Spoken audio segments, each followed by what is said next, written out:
What it could be, hopefully it's what it should be. This is your boy N.O.R.E. What up, is DJ EFN? And this is Drink Chance motherfucking Yappy Hour. Make some noise! Well, his goddamn loyalty got me feeling pretty good. I'm gonna take a shot.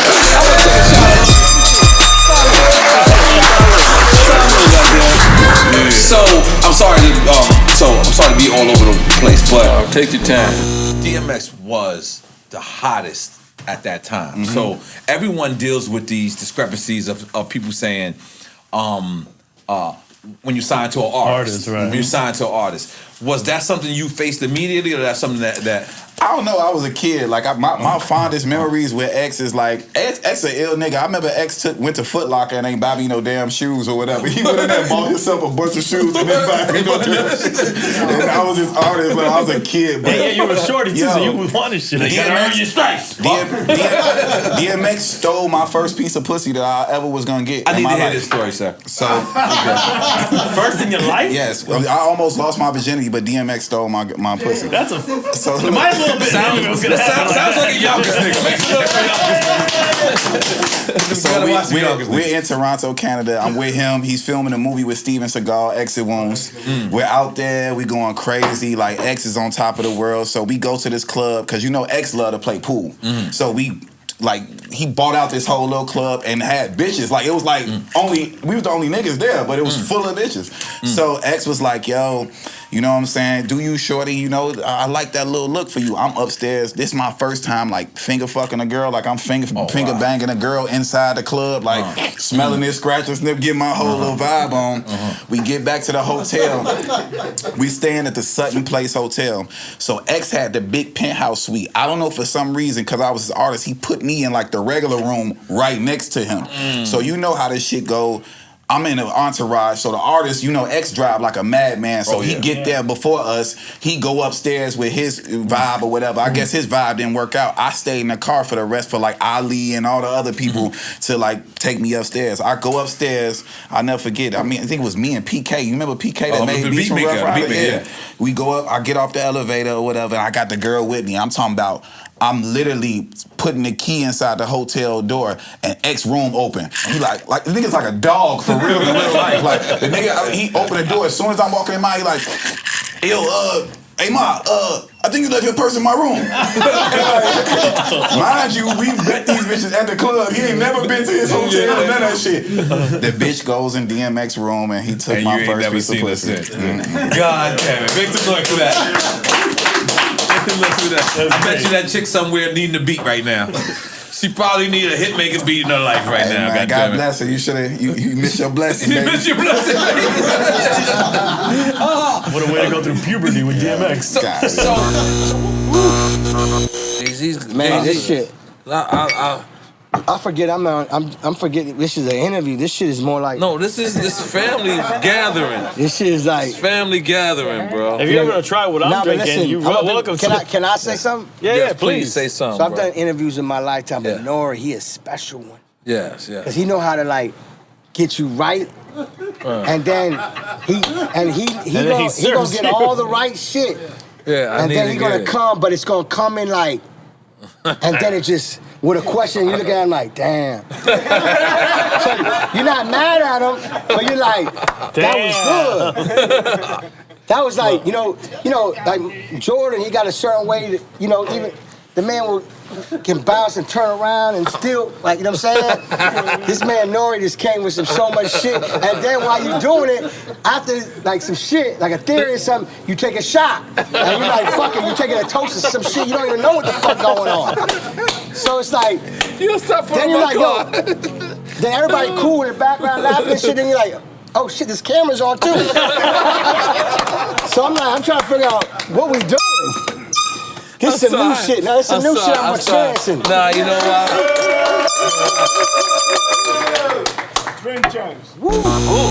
A lot of artists can't say this. You guys not only got records with Dr. Dre, but you guys are actually in the studio. You guys made classics with Dr. Dre. It's only a handful of people that can say they was in the studio with Dr. Dre and made over 10 records with him. Right. That's like maybe 5, 6, maybe 10 people in the whole world. It's a universe. How is that working with Dr. Dre? Is it pressure? Learning experience. You know what I'm saying? Okay. Shut the fuck up and just listen and learn. You know what I'm saying? And when he leave, then you go back and mess with all the shit he been doing on the boards and stuff. That's what we used to do. That's real. That's real. That's Dr. Dre, nigga. When I was young, it was just, I had a point to prove, so. My point was to prove it to Dr. Dre, so since Dr. Dre was my inspiration, you just go ham. Nowadays, there is some pressure because Dr. Dre, you know, he expects a certain thing from you. If you say and, he wants you to say and. Yeah, he wants you to get it right. You're going in and do it 50 million times. So you get it right. There's a little bit of pressure now because satisfying Dr. Dre ain't as easy as when a nigga was young. You know what I'm saying? Because he expects something out of it. I ain't gonna front. The Who Can You Call segment is demon. Who can that's hard. You know what, Davies? This is not even a new segment of the show. This is a new show that me and you are producing. I'm out here, man. I'm outside. Make some noise for that! We doing a Harlem episode, so it was so dope to, you know what I mean, to have you check in with the your young homie Davies. Oh my God, Mary! What's going on?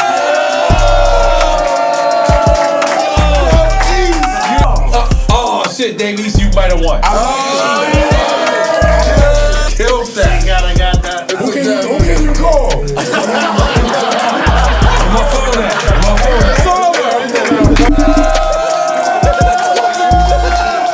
Tell me, Kiss ain't not giving me no points. They got me on the drink champs. We doing Who Can You Call? He's good. That's What we all. doing? Oh, Ja Rule is I'm gonna let Davies, how you call it, respond. I'm in the booth right now. So I'm interviewing Davies. We having a segment called Who Could You Call? And I think you just made me win. Thank you so much, Kenny Smith. All right, my brother. Hey, Capo, what's up?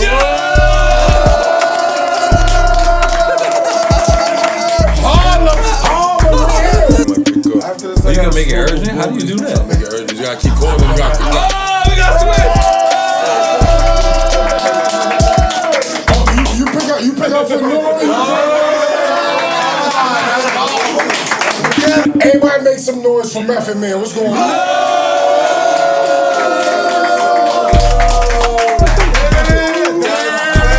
My nigga. I ain't know we call her OG of G's.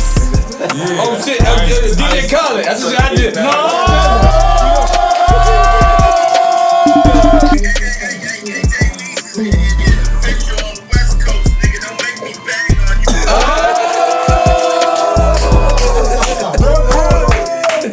It's a great show. Cause he not stopping. I thought it squashed. And he just keeps coming back. That's ice cream.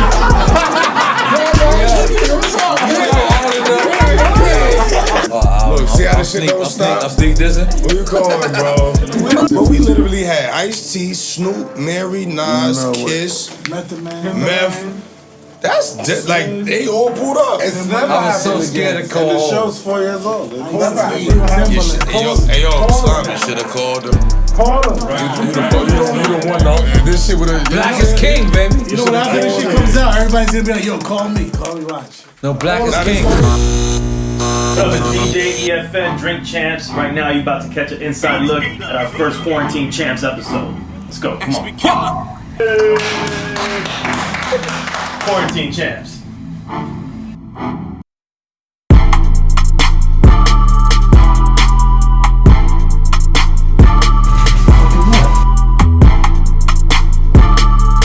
mean, think about all those Eric Sermon records going back to EPMD all the way through Hit Squad, Death Squad. Come on. I know if we would have went through Swiss or Timberland, that would have not happened. I like Corrupt and Daz against Marley. Yeah, you did it on stage, right? But I'm talking about the virtual aspect of it.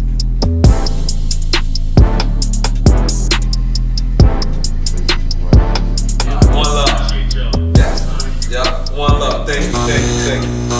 Drink Champs, we've been talking for years about creating some kind of hip hop union or something that takes care of the pioneers and the architects of the culture and everybody moving forward. Yeah, I just I just had a real interesting conversation with Swizz about that.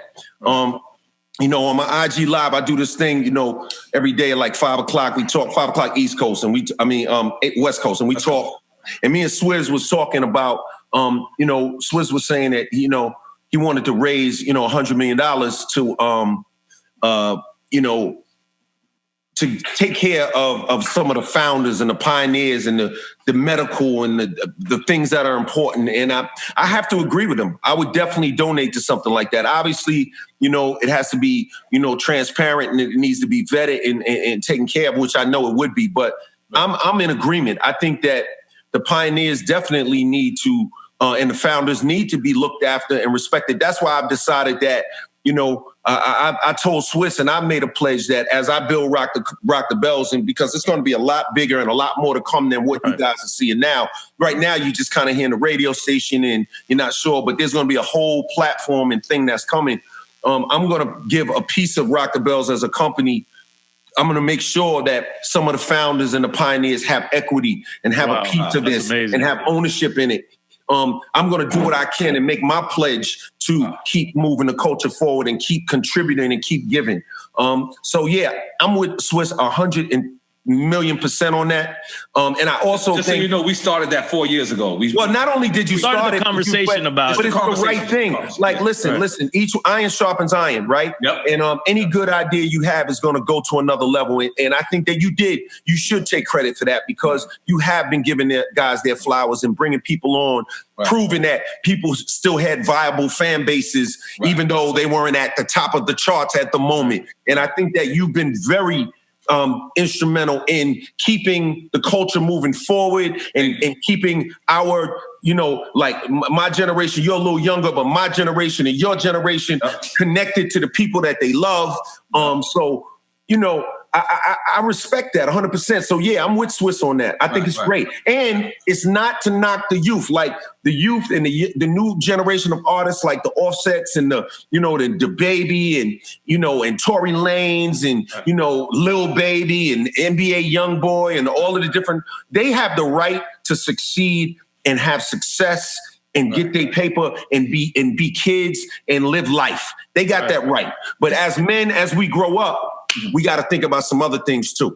You know we should set the foundation for them to get to grow older and not have to worry as well, or have something. Because I always say, like, I refer to SAG, like something like a SAG. Kind of like, I mean, I don't know if that's the right reference, but I feel like, you know, whatever it is out of it, you know, whatever. I've had some preliminary conversations in that area. You know, we need something bigger than SAG, and not only that, I think it should fit like a criteria, like how we do on Drink Champs. Like if you have 10 years or more, then we interview you on Drink Champs. I feel like it's the same way. Like if a person has been working in hip hop for 10 years, 12 years, 15 years, maybe he didn't hit the platinums that L hit. Maybe he didn't hit the shit that Jay-Z hit. Maybe he just had, you know, a gold single or whatever, but he gave that same blood, sweat, and tears of us, and he gets 100%. Sick. And he gets sick. I feel like it should be people that step up. Look, you take a guy like Special Ed. Special Ed made a huge contribution to the culture. He didn't necessarily have 1,000 albums and 1,000 hits, but those records were really important. Yes. And you know, and meant a lot to all of us.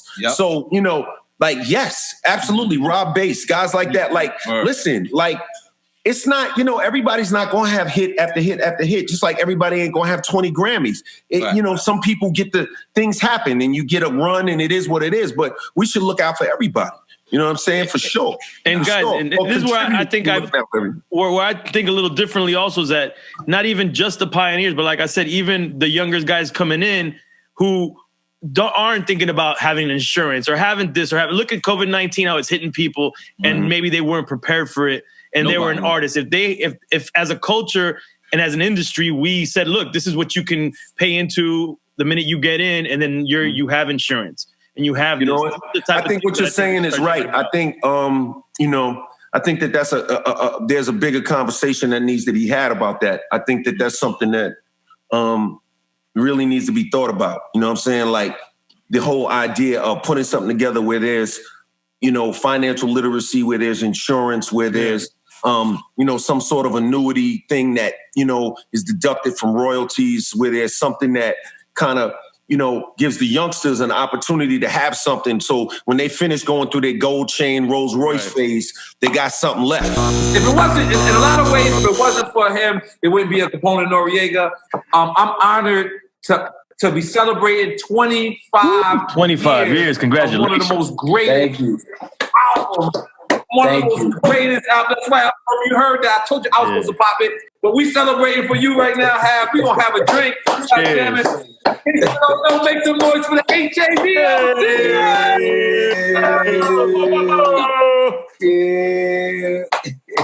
Because I wanted my mom to find me, and she found me in the show, just like that. In Dominican Republic, like how it happened in the show? Just like that, bro. That's a part that made me cry, and I'm going to tell you another part that made me cry. You got two guys crying. Let me tell you. You crying and shit. Listen, I'm going to tell you when I cry. I'm going to tell you when I cry. You and I. When you I am here with you.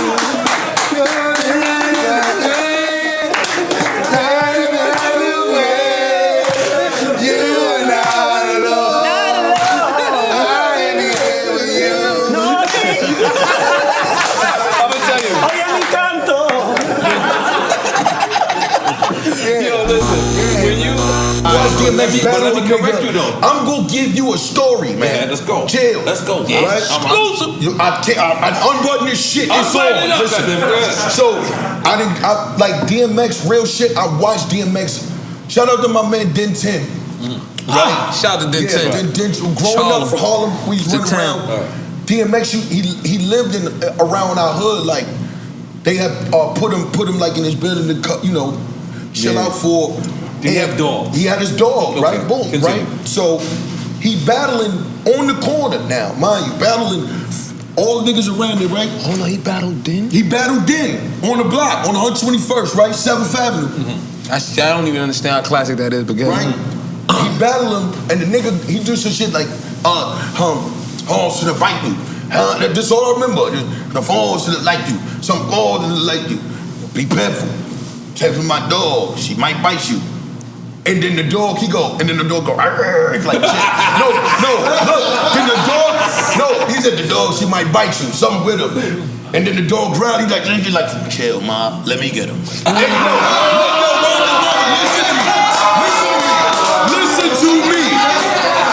Listen to me. Yo, hype man, but it was a dog. Yo, listen to me.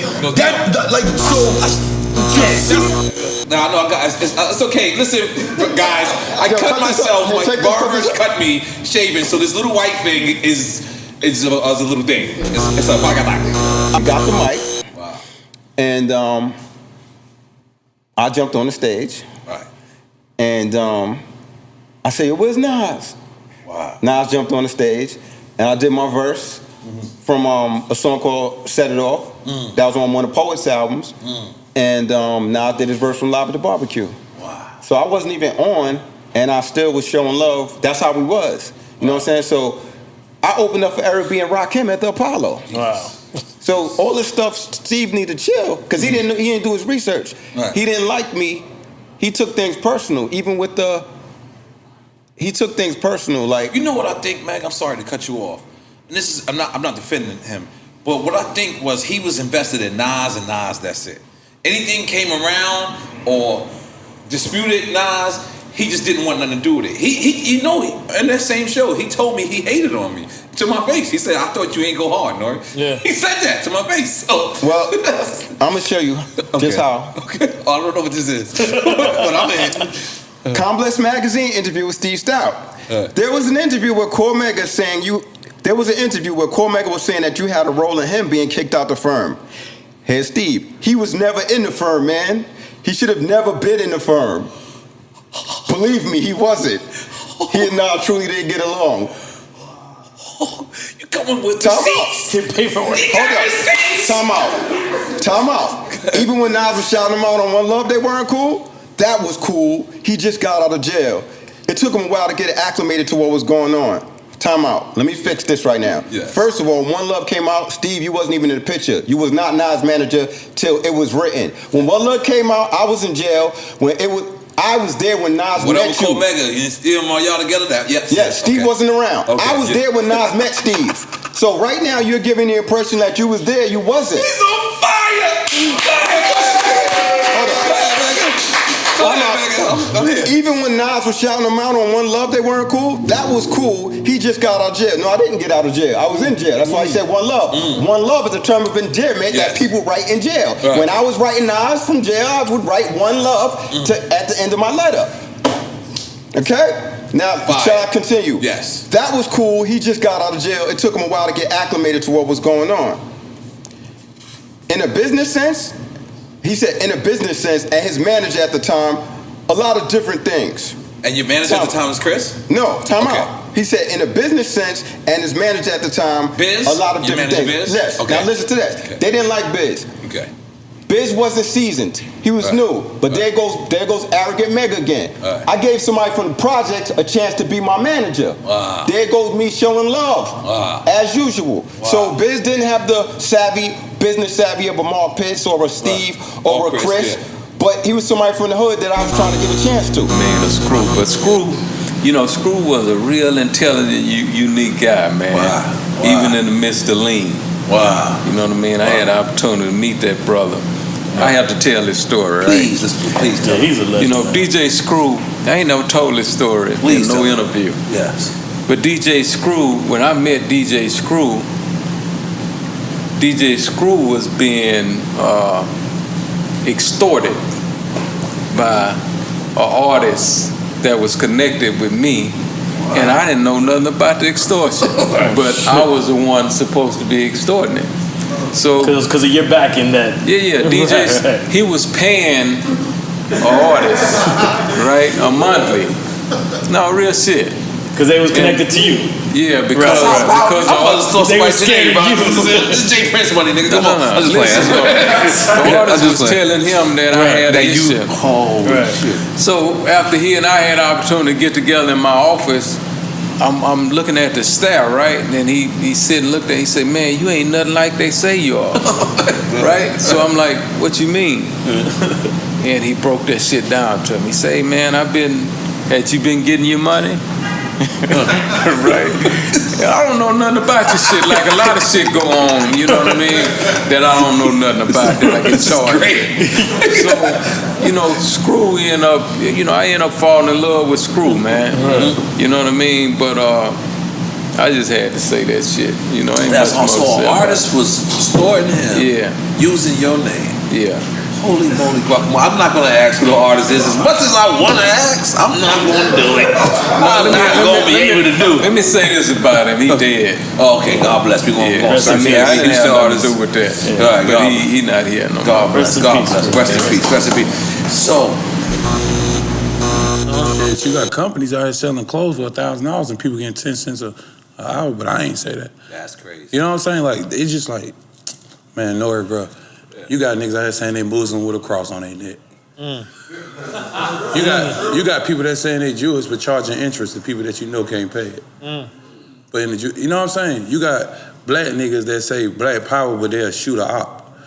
So for a nigga like me, I just look at it all and just be like, shit, fuck it, I'm gonna follow love.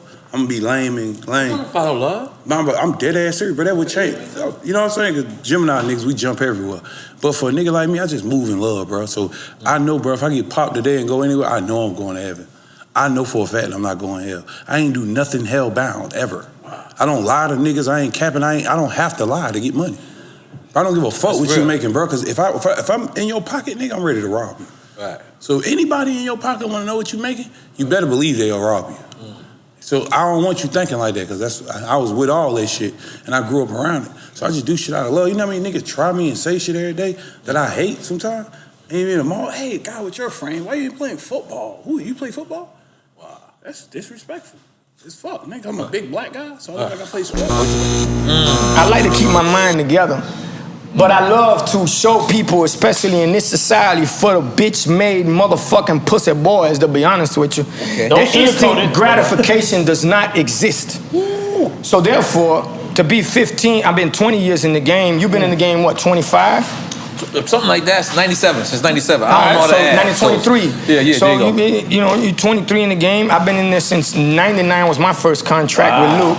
God bless you. I mean, I remember seeing y'all in about 95, 96 when I was around certain people in you know what the crazy beautiful shit women is? in Kendall. I loved them some crazy hood back then. When I Google you, you know what it says? It says your first break was on a Miami mixtape. Yeah. And I wanted to wonder, was that something that intertwined with you guys, or break it down? Because I did a lot of mixtapes. They did a lot of mixtapes, and then we would get together to put together different verses on different things. But to get to an EFN at the time was like getting to a Flex in New York or getting to a Clue. Was he so a I had dick? to earn my stripes. I had to earn my Was respect. EFN I had a dick? to earn. Was he a dick? No, like never. As me being a man, people gotta pick and choose. Listen, people gotta pick, because I'm gonna tell you, people gotta pick and choose. That was the right time for him to say that. So niggas gotta use their weapons when they can use them. He was supposed, because he was trying to prove a point to you. So he's like, what I'm trying to say is this. What I'm trying to say is this. And please, at 47 years old, don't tell me how I should feel about nigga, I'm telling you the hint. That's what I'm around you for. Time out. That's what you love about Allow me to speak. Yes. And I do love that, but allow me to speak. At 47 years old and having a family, I've learned one thing. Nobody in this world can tell you how you feel. You feel how you feel because of a reason. It's not to say that nobody can't give you clarification about how you feel, and then maybe you'll feel differently after you have the discussion. That's not what was presented to me. Point blank, I love Irv. There's nothing, just to clear up everything. To this day, Irv can't go through nothing, and if I'm there, I wouldn't stand there and be like, nigga, it's us to the end. Still. Hey, you love me? You hear me? Stop. Let him finish. You're taking the attention off of you. You're Mike Geronimo, nigga. Yeah, let the him nigga finish. that I love, bro. Let's talk about Mike Geronimo, my nigga. I love you, bro. I'm here to watch you, my nigga. You crazy? I'm not in danger of jeopardizing where I stand with people. We ain't got to talk about nobody else, by telling them how I feel. Nah, you got it. That's it. Allow me to say, so allow me to just speak uninterrupted. I'm gonna watch you. Got it. I'm here for you. I'm gonna protect you always. You know that, right? So what I would say is this. Respect that. Because of what we did as people, and because of the amount of lives that we changed from just one record, I will always love Irv Gotti. I don't care if Irv Gotti does a movie. I don't care if Irv Gotti does another artist. I don't care if Irv Gotti does Murder Inc., the reboot. I love Irving Lorenzo. Oh, let's make some noise for that.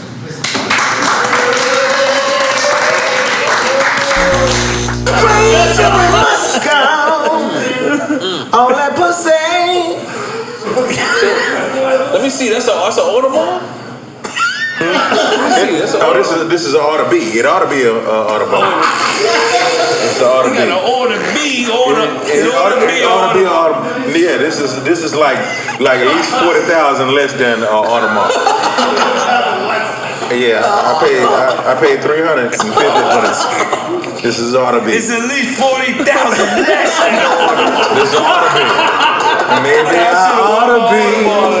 You feel me? I should have let you win. You should have let me win. Yeah, I'm with you on that. Yeah, if you don't mind. I'm a scrub on the passenger side. On my best friend ride. 40,000 less than the order. Yeah, who the fool? But they trying to rob you for that on your block, right? Yeah, they definitely did. But I pushed that other one in the name of Jesus in the nick of time. And the police came. And you told on them. And when I tell you, they came on time and I pressed charge to the fullest extent of the law to keep my order be. Maybe I ought to be. They say you got an order B. It's an order B. Order B or order mark. That's right. You got bars. You hear me? Hey, what Drake say? Yo, even when the Phantom's rented, them hoes want to get in it? Even when it's rented. They want to give. They know what this is and they know what it ain't. And they know what it should be. Hey, everybody can't rent a Ferrari. Am I right? Facts. You see what I'm talking about? That's a fact. Come on, this is one of the best replicas you will ever get in your life. Let me see. This is top of the bottom of the line. That's USA Flea Market. Top of the That's USA Flea Market right here.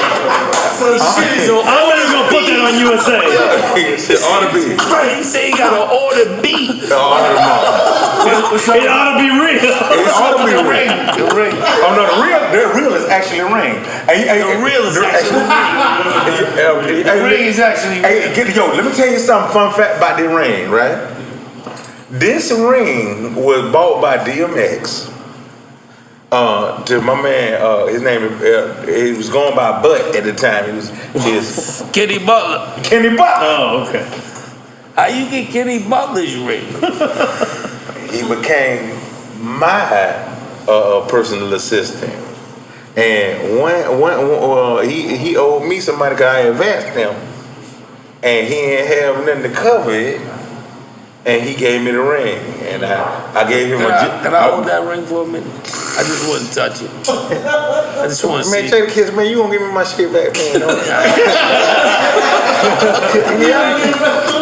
You gonna get? Cause I think I seen Buck with this ring too. This the only real shit I got. Yeah, tell the kids, don't do that New York shit, cause I'm not gonna ask for it back. I'm not gonna. If you don't give it back, I'm gonna ask. I ain't gonna ask for it back. You see you on tell, so you gonna get it back. I ain't gonna ask for it. If you don't give it back, man, is you nice ring? I ain't gonna put it on you.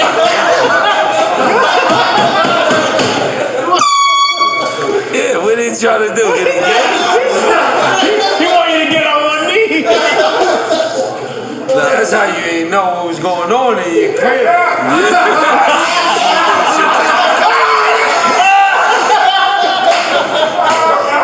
That's my cousin. Lil Darren. He has a gym company in Atlanta. I thought you said Bedazzles, bro. He's very Lil Darren. Lil Darren. You start doing cocaine around parks. Nah, man, listen.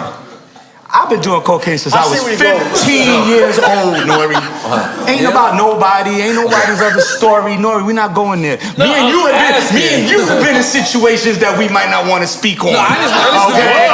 So I'm speaking on that right now, N.O.R.E. Talk about it, I don't speak cocaine. Remember. All right, so let's just let sleeping dogs lie. I'm great. All right, murder unit. All right.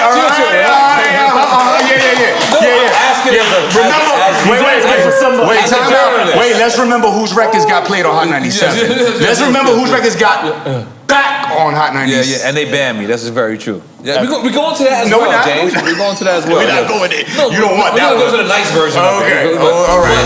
I thought it was Buffalo was a different thing. A lot of people don't know the poverty of Buffalo. Like, that's one of that in Detroit is a very, very, very poor place. Right. But a lot of people, when they think of Buffalo, they think of the Buffalo Bills and they think of Buffalo Wings. Mm-hmm.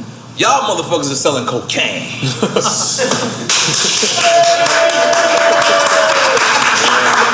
It's different, man. It's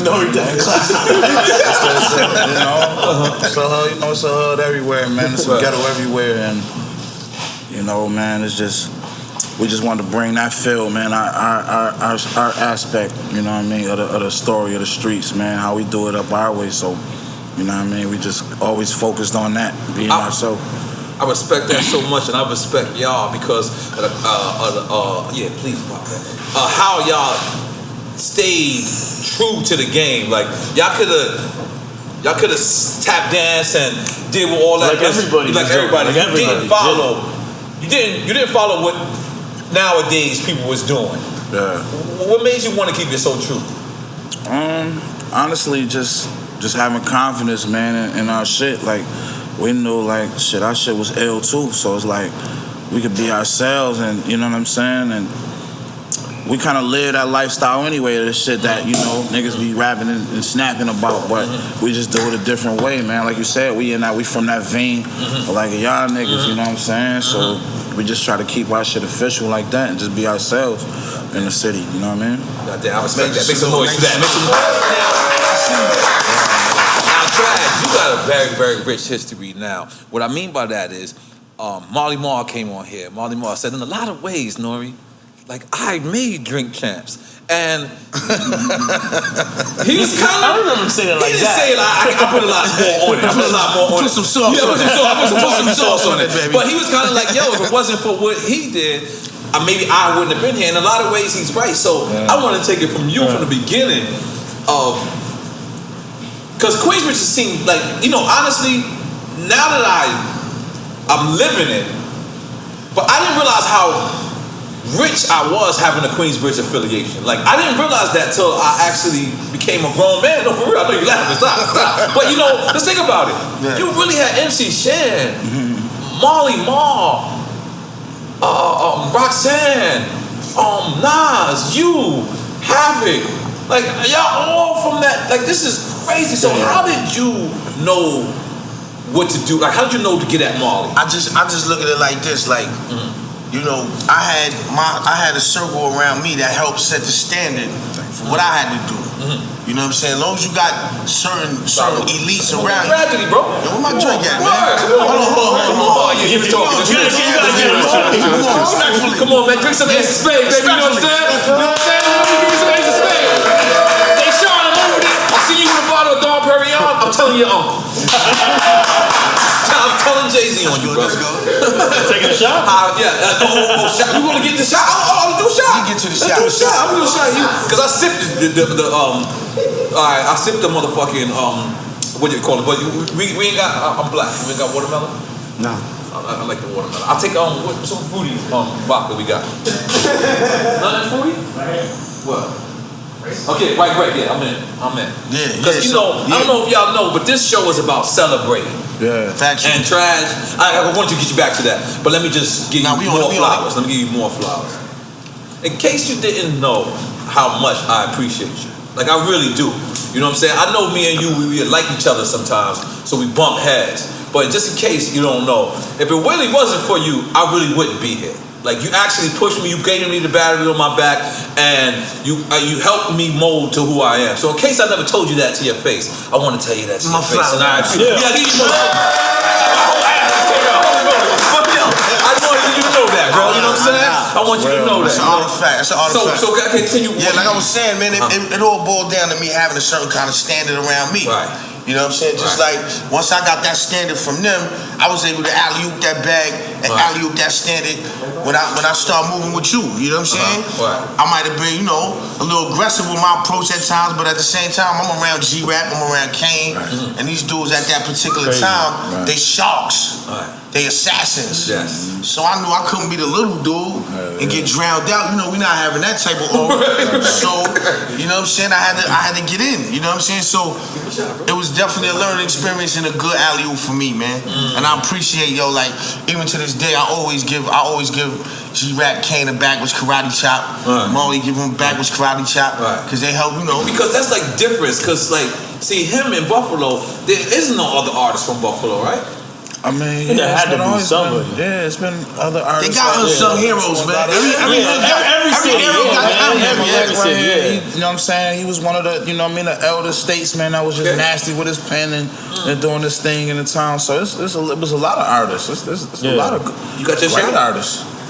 Okay, here, come on, you got that Duce? Yeah, come on, baby. We're gonna get right today. We're gonna get right today. Because I imagine. Whoa, that's very true. Crazy shit was Mariah was different. And I'm gonna tell you why Mariah was different.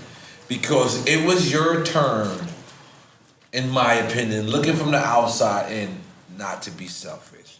Because the Mariah record is not with you by yourself. Are we clear on that? Very clear, my brother. This is the flip mode, right? Baby, would you give it to me? Would you give it to you? I know what you want. You know I got it. I give it to you. I know what you want. You know I got it. That was sir. What made you say I got a favor from Mariah Carey, the princess, from the Alps of everywhere? The Alps of everywhere? No, I didn't think of anything else. The Alps of everywhere is pretty She's such a beautiful person. She's an angel. Like every Christmas carol should be her. Every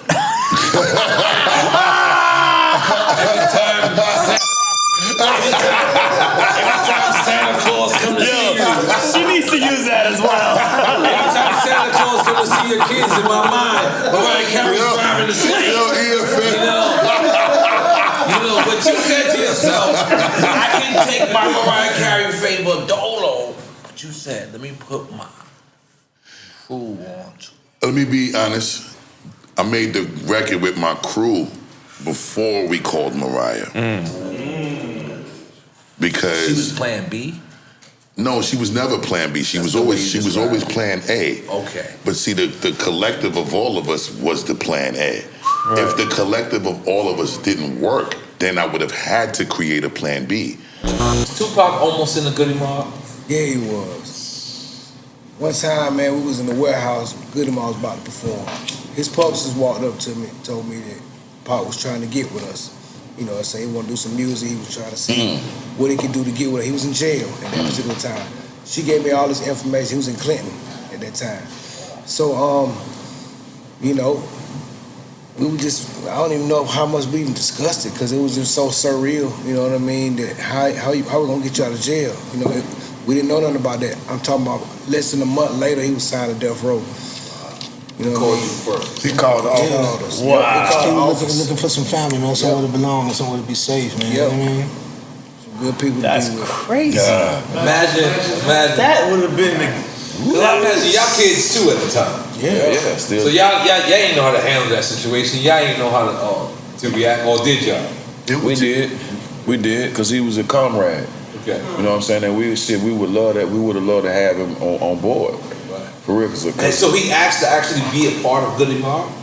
Man, he asked to be a part of the mob. That's what the girl was telling me. At that time, I was speaking through her. I couldn't talk straight to him. He was in prison. Right. Hey, man, got a shot because my shot is ready. This is crazy, bro.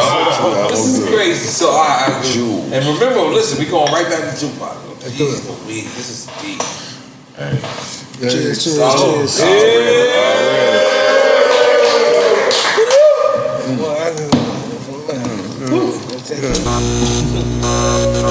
Remember that time? Yes, sir. That was a different era. So you hit me and said, yo, I just sent Michael Jackson some beats. I'm like, I didn't understand his talk. Cause I'm like, damn, I'm not in no Michael Jackson era at all. So I'm like, word? You said to me, he told me, nope. I don't think N.O.R.E will rhyme on that. I'm like, N.O.R.E will rhyme. I was like, my life is done. Listen, do I? Yo, John McClane was his manager at the time. We sent him pretty much all the stuff you guys are hearing on the first Justified album. That's all the Michael stuff. Wait, I'm talking about Justin Timberlake. Oh, yes, okay, go ahead. All but one song. They were all written for Michael. Michael. What era of Michael's is this? Remember the Time era? This is right after Super Thug. You Rock My World. Okay. Right before that. And John McClane was like, man, Michael don't want that shit. He want the shit that you giving Noriega. And I'm like, I immediately thought of Michael with the Crips and the Bloods picture.